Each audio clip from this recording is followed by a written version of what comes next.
Graça e paz, queridos irmãos, queridas irmãs, sejam muito bem-vindos, sejam muito bem-vindas a mais uma aula no canal Conectados com a EBD, o seu canal de estudos bíblico-teológicos. Eu sou o professor Luiz Belo e louvo a Deus pela rica oportunidade, pelo grande privilégio de mais uma vez poder compartilhar convosco de forma bem simples a lição do próximo domingo, a lição de número 5, para o dia 4 de fevereiro de 2024, a missão da Igreja de Cristo.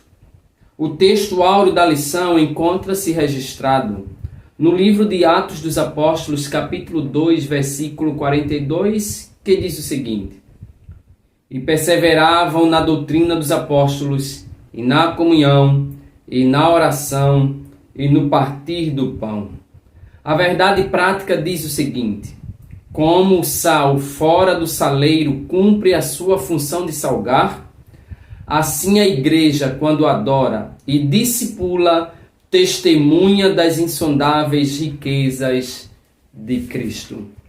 A leitura bíblica em classe, a leitura bíblica base desta lição, encontra-se em duas referências. Primeira, Evangelho de Jesus Cristo segundo escreveu Marcos, capítulo 16, versículos 14 ao 20.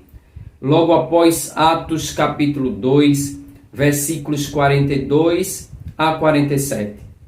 Acompanhe comigo a leitura bíblica.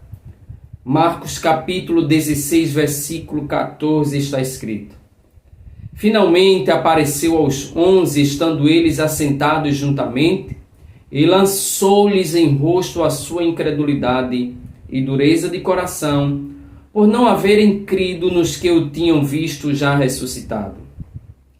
E disse-lhes: Ide por todo o mundo, pregai o evangelho a toda a criatura.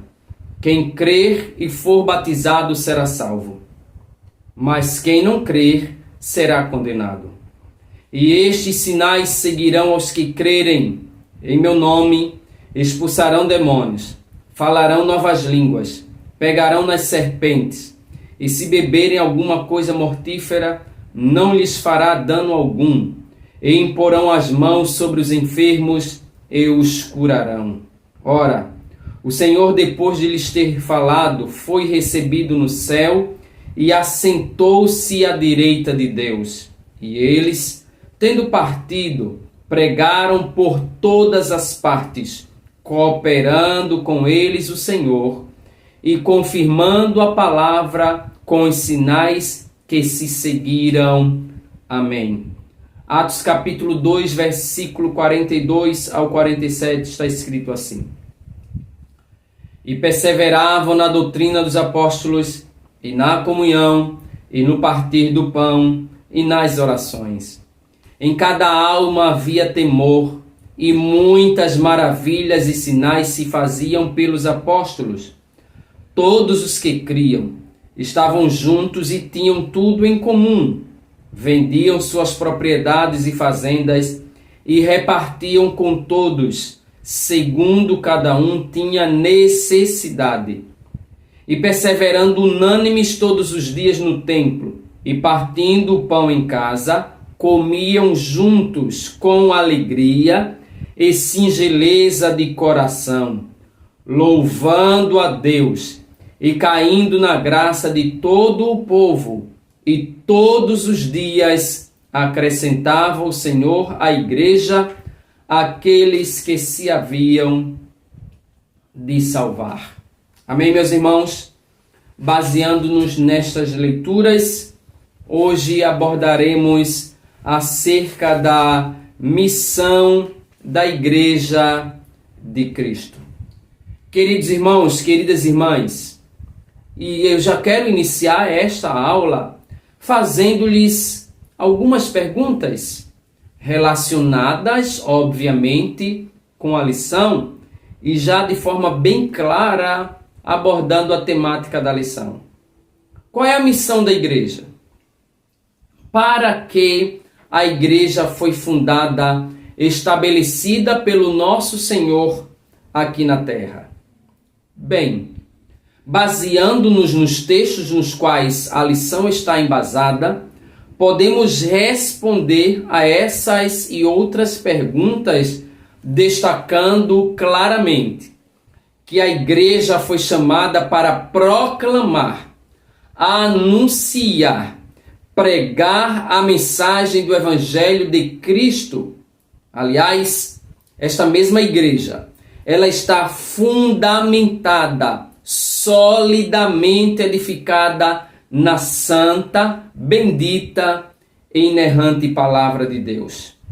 Essa igreja, ela adora a Deus em espírito e em verdade. Com outras palavras, a igreja, ela adora a Deus de corpo, alma e espírito. E uma outra marca desta igreja, que está diretamente relacionada à sua missão, é que a igreja ama ao próximo como a si mesma. Fazendo isso, cumprindo tudo isso que acabamos de falar, certamente a igreja de Cristo cumprirá o seu papel a contento, de forma gloriosa, e cumprirá a sua nobre e gloriosa missão. Nesta lição, o comentarista vai destrinchar essa temática em 3 tópicos, a saber, primeiro tópico, pregação e instrução. Guarde bem, porque a lição é muito clara, irmãos. E a partir dos próprios tópicos e de cada palavrinha, já podemos aprender e muito. Primeiro tópico, pregação e instrução. Segundo tópico da lição, adoração e edificação. Por fim, terceiro e último tópico, comunhão e socialização. Então, vem comigo e vamos aprender, vamos compreender, vamos assimilar melhor qual é a missão da Igreja de Cristo aqui na Terra. Como não poderia ser diferente, iniciemos pelo começo. Primeiro tópico da lição, pregação e instrução. Quando falamos em pregação, de imediato já precisamos destacar que é missão da igreja proclamar as boas novas de salvação.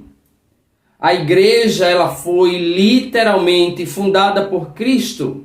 Mateus capítulo 16, versículo 18, de forma bem clara nós vemos isso. E ela foi estabelecida, instituída, fundada para abençoar as nações, povos, línguas e nações. Ela tem a nobre missão de abençoar a todas as nações. E essa missão de abençoar as nações que é atribuída à igreja, evidentemente ela se dá através especialmente da ministração, da propagação, da proclamação do Evangelho, das boas novas de Cristo Jesus. Paulo, escrevendo aos crentes da cidade de Corinto, conforme verificamos no capítulo de número 1, versículo 21, ele vai dizer que aprouve a Deus salvar os crentes pela pregação, pela loucura, melhor dizendo, da pregação, dando ênfase a essa proclamação das boas novas depois que ressuscitou. O próprio Cristo Jesus comissionou os seus discípulos a pregarem, a anunciarem as boas novas, a pregarem o Evangelho, e isso nós vimos no capítulo 16, versículos 14 ao 20 do Evangelho escrito por Marcos, mas também vemos em outras referências bíblicas.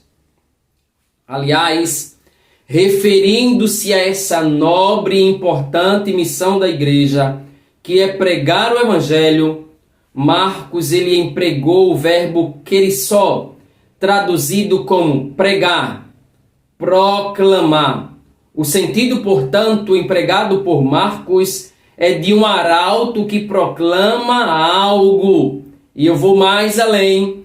Marcos está vivendo no contexto do Império Romano, onde os arautos saíam para proclamar a mensagem, em especial, sobretudo, dos imperadores. Eles saíam portando uma mensagem para transmitir a alguém com determinados propósitos. Semelhantemente, a Igreja de Cristo, ela recebeu a nobre missão de pregar o santo evangelho. Não é só proclamar algo, mas é algo específico. É anunciar aos homens a mensagem bendita de salvação através da pessoa de nosso Senhor e Salvador Jesus Cristo. Na sequência, no segundo subtópico, o comentarista vai destacar o objeto da pregação, e eu já citei por alto. E aqui o comentarista diz: outro termo usado com muita frequência no Novo Testamento para se referir à grande comissão da igreja é a palavra evangelizou ou evangelho. Esse verbo ocorre aproximadamente 54 vezes no Novo Testamento.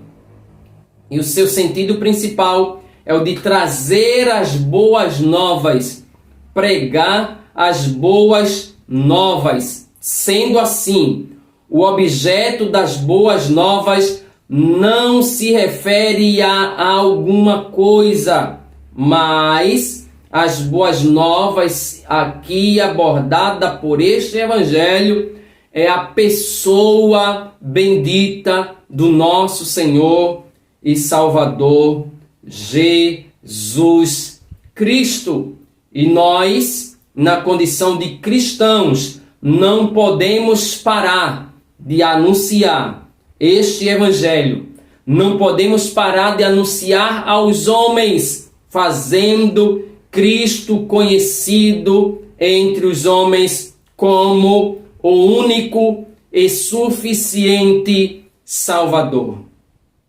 Sobretudo, porque na pregação do Evangelho, ao anunciarmos Cristo aos homens, traremos a sua vida, o seu sofrimento, mas também proclamamos aos homens que Ele ressuscitou e está vivo pelos séculos dos séculos.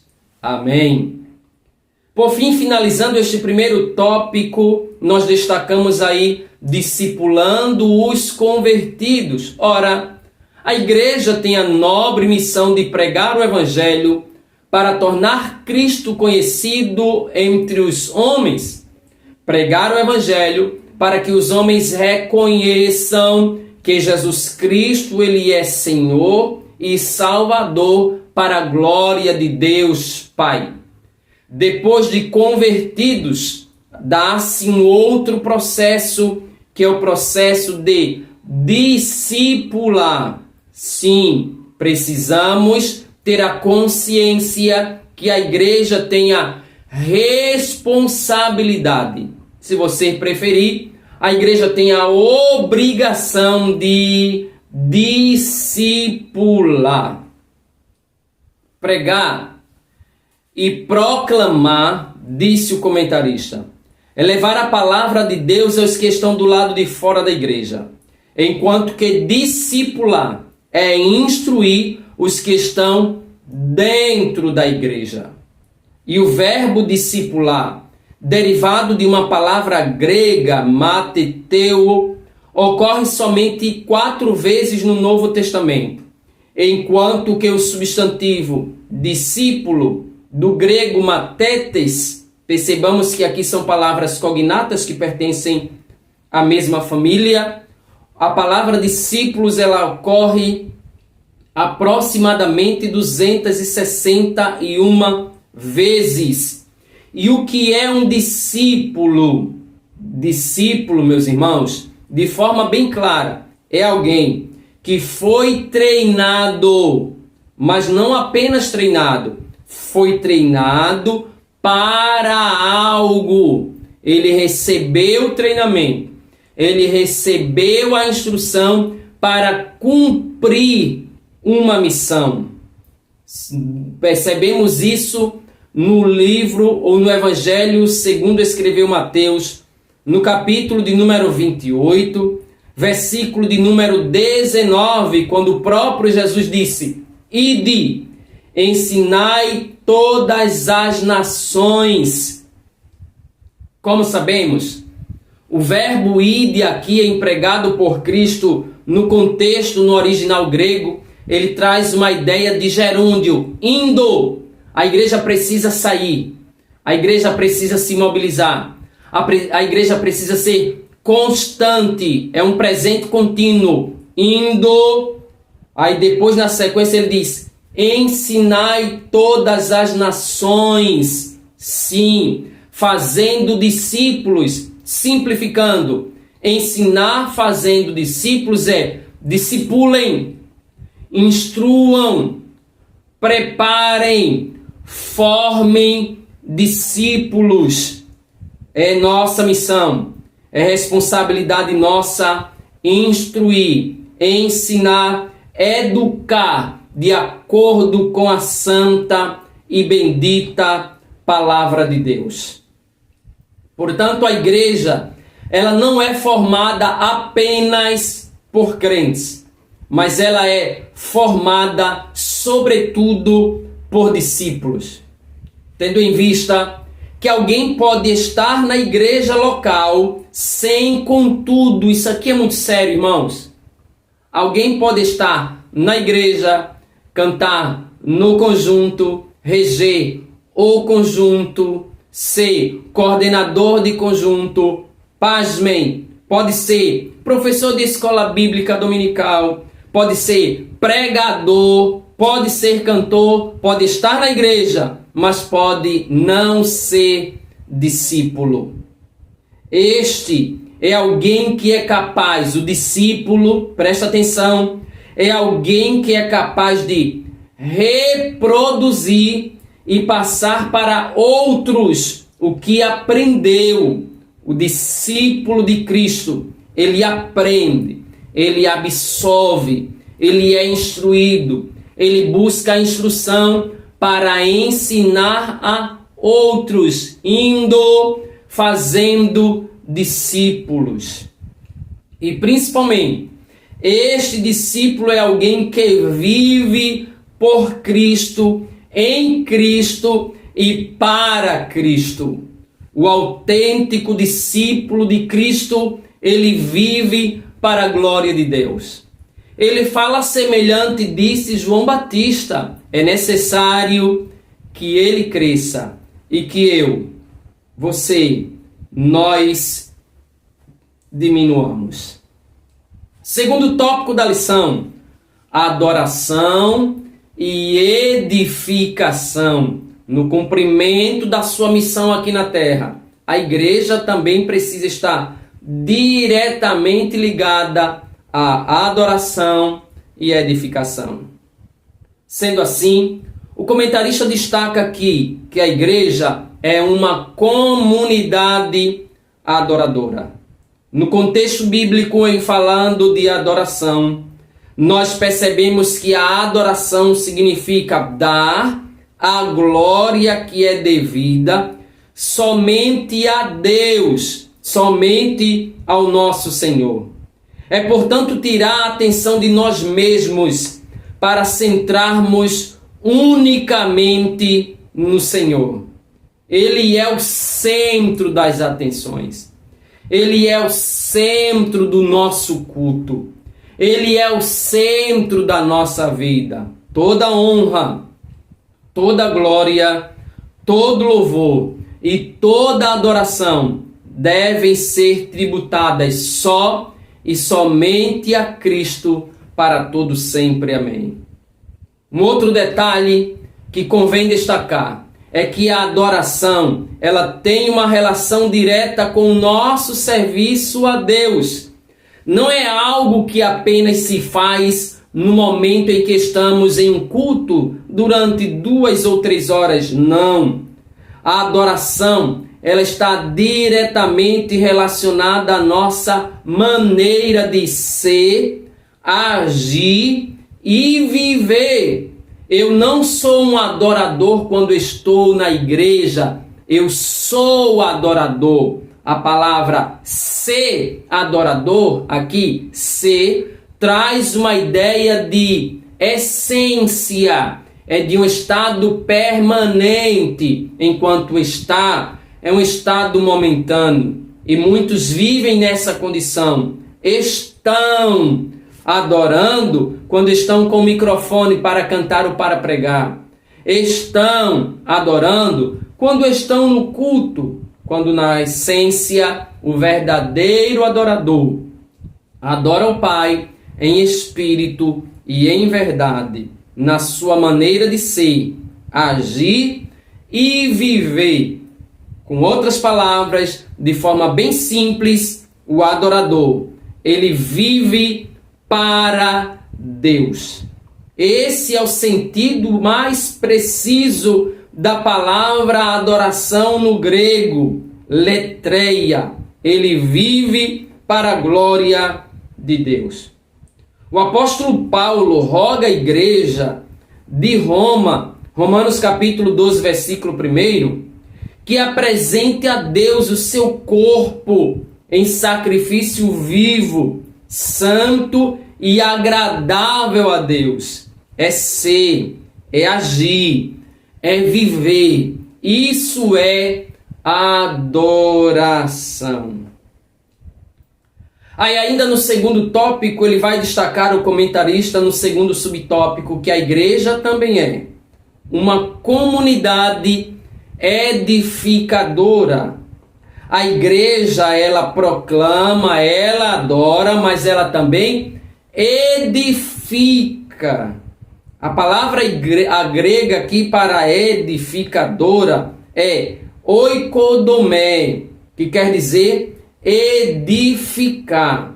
É usada no sentido literal, fazendo referência a um edifício, mas no sentido metafórico, em especial no sentido espiritual, essa igreja como edificadora está relacionada a crescimento espiritual.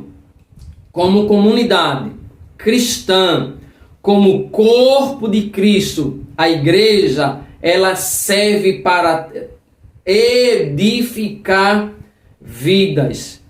No primeiro sentido, é usada por Jesus em referência à casa edificada sobre a rocha, Mateus 7, 24. Já no segundo sentido, em Efésios 4, 12, que é o sentido metafórico, trazendo implicações no âmbito espiritual. Aí aqui convém também chamar a atenção dos irmãos para o que o apóstolo Paulo vai instruir, escrevendo aos crentes da cidade de Éfeso, na carta aos Efésios, capítulo 12, capítulo 4, versículo 12, quando ele vai destacar que foi Deus quem pôs apóstolos, profetas, evangelistas, pastores e mestres. Com qual finalidade? Para a edificação do corpo de Cristo. E este corpo é a igreja como comunidade edificadora. Este, por exemplo, é o objetivo dos dons espirituais. Qual é o propósito? Qual é a finalidade da manifestação dos dons espirituais no meio da igreja? A edificação da própria igreja. Assim, Paulo vai orientar os crentes da cidade de Corinto que quem fala em línguas em público, sem interpretação, edifica-se a si mesmo. Ele faz questão de dar ênfase, edifica-se a si mesmo. Contudo, não proporciona edificação à igreja, pois a igreja não entendeu o que foi dito. Dessa forma, o apóstolo Paulo exorta os crentes a buscarem a edificação uns dos outros, conforme está registrado na primeira carta de Paulo aos Tessalonicenses, capítulo 5, versículo de número 11. E assim nós chegamos ao terceiro e último tópico desta lição: comunhão e socialização. Destaco a igreja para que possa cumprir a sua nobre missão aqui na terra. Ela precisa pregar e instruir. Ela precisa ser uma comunidade adoradora e edificadora, e também precisa estar inserida no contexto de comunhão e socialização. A fé, primeiro subtópico aqui, a fé na esfera fraternal. Os irmãos sabem muito bem, os irmãos são inteligentes. A palavra fraternal aqui está fazendo referência a irmãos. A fé na relação entre irmãos, entre irmãs, entre membros de uma mesma família. E a igreja é uma família. Um dos pilares da igreja primitiva estava na comunhão. Atos capítulo 2, versículo de número 42. O texto bíblico base da lição, inclusive, vai dizer: e perseveravam na doutrina dos apóstolos, na comunhão e no partir do pão e nas orações. A palavra comunhão empregada aqui por Lucas em Atos dos Apóstolos, no grego é koinonia, e ela traz um significado muito mais amplo da palavra comunhão que aprendemos na língua portuguesa.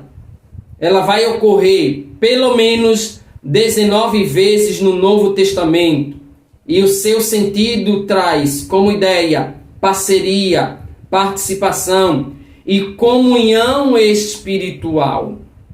Mas para além disso, na koinonia, eu sinto, eu me compadeço da necessidade dos meus irmãos.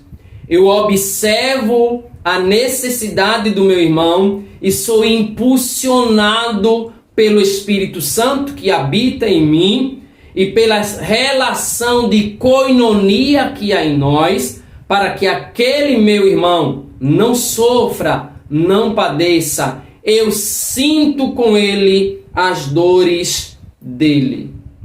Se somos cristãos e andamos na luz do Evangelho, obviamente devemos andar em comunhão uns com os outros, tendo em vista que onde não há comunhão entre os cristãos, também não há igreja solidamente edificada. Repito isso aqui, irmãos, isso aqui é muito forte. Onde não há comunhão entre os crentes, também não há igreja solidamente edificada.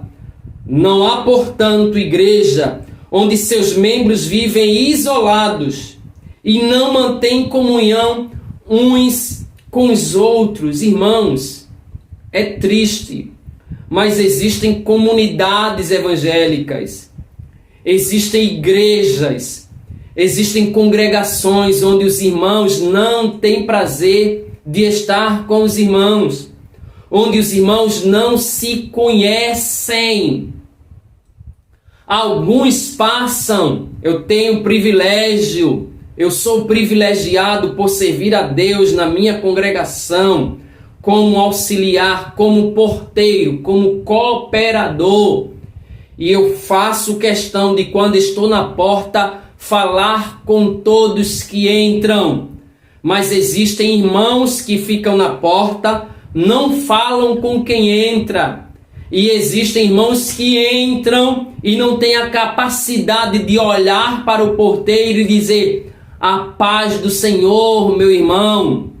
Como falar em igreja solidamente edificada em noiva de Cristo se nós não temos comunhão uns com os outros? Eu estou dando um exemplo simples, muito simples, mas já dá para imaginar os problemas que advêm sobre a igreja no que diz respeito à falta de comunhão.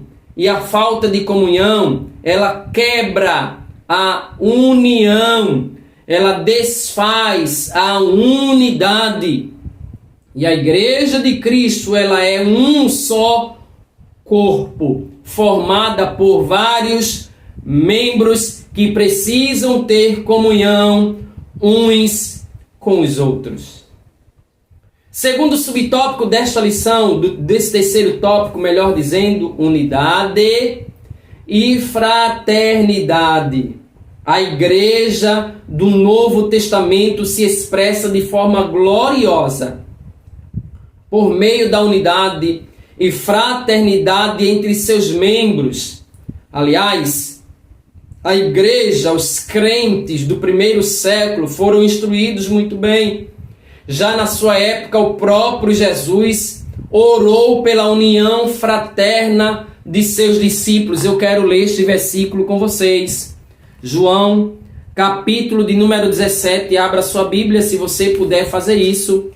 João, Evangelho de Jesus Cristo, segundo escreveu João, capítulo de número 17, versículo 21. Palavras do nosso amado Mestre, instruções do nosso querido Salvador. Ele falou: a fim de que todos sejam um, como és tu, ó Pai, em mim e eu em ti, também sejam eles em nós, para que o mundo creia que tu me enviaste. Irmãos, o cumprimento da missão da igreja para que o mundo perceba e entenda que Cristo é o Salvador, passa também pela comunhão que existe entre nós. Glória a Deus por isso. Um dos grandes males da igreja, olha as palavras aqui do comentarista. Um dos grandes males da igreja contemporânea dos dias de hoje está justamente na quebra da comunhão cristã, o que tem provocado grande fragmentação no corpo de Cristo. Presta atenção, irmãos. Corpo, não são corpos. A igreja é um corpo. E isso está para além das placas denominacionais. Um dos grandes males da igreja odierna está justamente na quebra da comunhão cristã, da comunhão entre os cristãos, o que tem provocado grande fragmentação no corpo de Cristo. Porventura, pode subsistir um reino que está em guerra com ele mesmo? É óbvio que não. Para que a igreja possa vencer as astutas ciladas do diabo, para que a igreja prossiga triunfante, marchando, nós precisamos ter consciência, precisamos ter unidade e fraternidade, precisamos estar unidos para a glória do santo e bendito nome de Jesus Cristo. Devemos, portanto, finalizando este subtópico, nos esforçar por manter, eu diria mais, devemos, portanto, nos esforçar para ter, estabelecer, constituir, construir comunhão e depois manter a comunhão cristã em nossas igrejas. Não apenas igrejas no que diz respeito a uma placa, irmãos. Repito, a unidade tem que ser maior. É o corpo de Cristo unido para a glória do nome de Jesus Cristo. Devemos nos esforçar para ter e manter a comunhão cristã em nossas igrejas na igreja do nosso Senhor. E assim chegamos ao terceiro e último subtópico: a fé na esfera social. A igreja tem responsabilidades para além da espiritual. A igreja também tem responsabilidades na esfera social. E o comentarista destaca: a fé cristã também precisa ser expressa na esfera pública. E quando nós lemos a Bíblia, destacando aqui o texto bíblico, quando fazendo referência ao que disse Lucas: e perseveravam na doutrina dos apóstolos, na comunhão, no partir do pão e nas orações, em cada alma havia temor, e muitas maravilhas e sinais se faziam pelos apóstolos. Todos os que criam estavam juntos e tinham tudo em comum. Vendiam suas propriedades e fazendas e repartiam com todos segundo cada um tinha necessidade. E perseverando unânimes todos os dias no templo e partindo o pão em casa, comiam juntos com singeleza de coração e com alegria, louvando a Deus e caindo na graça de todo o povo. Isso aqui é fantástico. Caindo na graça de todo o povo. Como consequência, todos os dias acrescentava o Senhor àquela igreja aqueles que se haviam de salvar. Ela tem o seu lado social, irmãos. A igreja tem o seu lado social. Se por um lado o substantivo grego koinonia significa comunhão, por outro lado o verbo grego koinoneu possui também o sentido de ajuda contributiva e partilha, por causa do vínculo da comunhão estabelecido, concretizado em nosso coração, implantado em nosso ser, através da pessoa bendita do Espírito Santo, mediante a palavra de Deus arraigada em nós, somos mobilizados a compartilhar, a contribuir, a socializar, a revelar aos homens Cristo através das nossas ações, tendo em vista que a fé sem obras ela é morta. É usado por Paulo com esse sentido também esta palavra em Romanos capítulo 12, versículo 13. O sentido nesse texto é o de socorrer os mais pobres em suas necessidades. O apóstolo Paulo elogiou a atitude dos crentes da cidade de Filipe por serem conscientes dessa missão social, desse compromisso que tinham de atender a necessidade de outros, inclusive a do próprio apóstolo Paulo. Logo, convém destacar: não se trata apenas de matar a fome dos pobres, deixando-os vazios de Deus. Ela vai cumprir o seu papel social, mas também espiritual. Diga-se de passagem que hoje uma das maneiras mais fáceis, entre aspas, da igreja anunciar o evangelho é a partir de uma ação social. Ela pode se fazer valer deste método, usar isso como instrumento para anunciar Cristo aos homens através do viés social. É o exercício, portanto, quando a igreja cumpre este papel social, quando ela cumpre esta nobre missão, ela está exercitando a fé cristã na sua integralidade.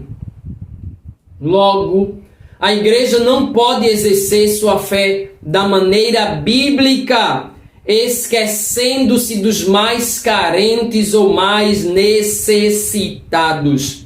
Pelo contrário, o amor de Cristo abundante em nós nos impulsiona, nos tira da nossa zona de conforto para estendermos as mãos, assim atendendo à necessidade dos que mais precisam.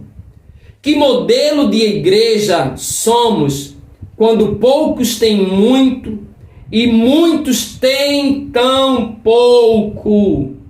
Como falar de um amor cristão se muitos têm quase nada e poucos têm tanto e ignoram os que não têm? O apóstolo exorta a igreja para atentar para esse fato. Tiago, ele vai chamar a atenção nossa para que possamos olhar e nos compadecermos dos que estão ao nosso lado, padecendo necessidades. E assim, nós finalizamos esta lição, dizendo que a Igreja de Cristo, ela tem realmente uma grande missão aqui na Terra. Ela foi chamada para ser sal e luz do mundo. Como sal, ela salgará com a mensagem transformadora e restauradora da cruz em uma sociedade que está corrompida pelo engano do pecado e dos falsos ensinamentos. Como luz, ela deve resplandecer nas densas trevas que cobrem o mundo sem Deus, ao mostrar Jesus Cristo ao mundo perdido, produzir discípulos e transformá-los em adoradores. Somente assim a igreja cumprirá a sua nobre e gloriosa missão para a qual ela foi chamada. Deus te abençoe. Finalizamos esta lição marcando o nosso compromisso. Próxima lição, lição de número 6. Igreja, organismo e organização. Deus abençoe, a paz do Senhor e até a próxima.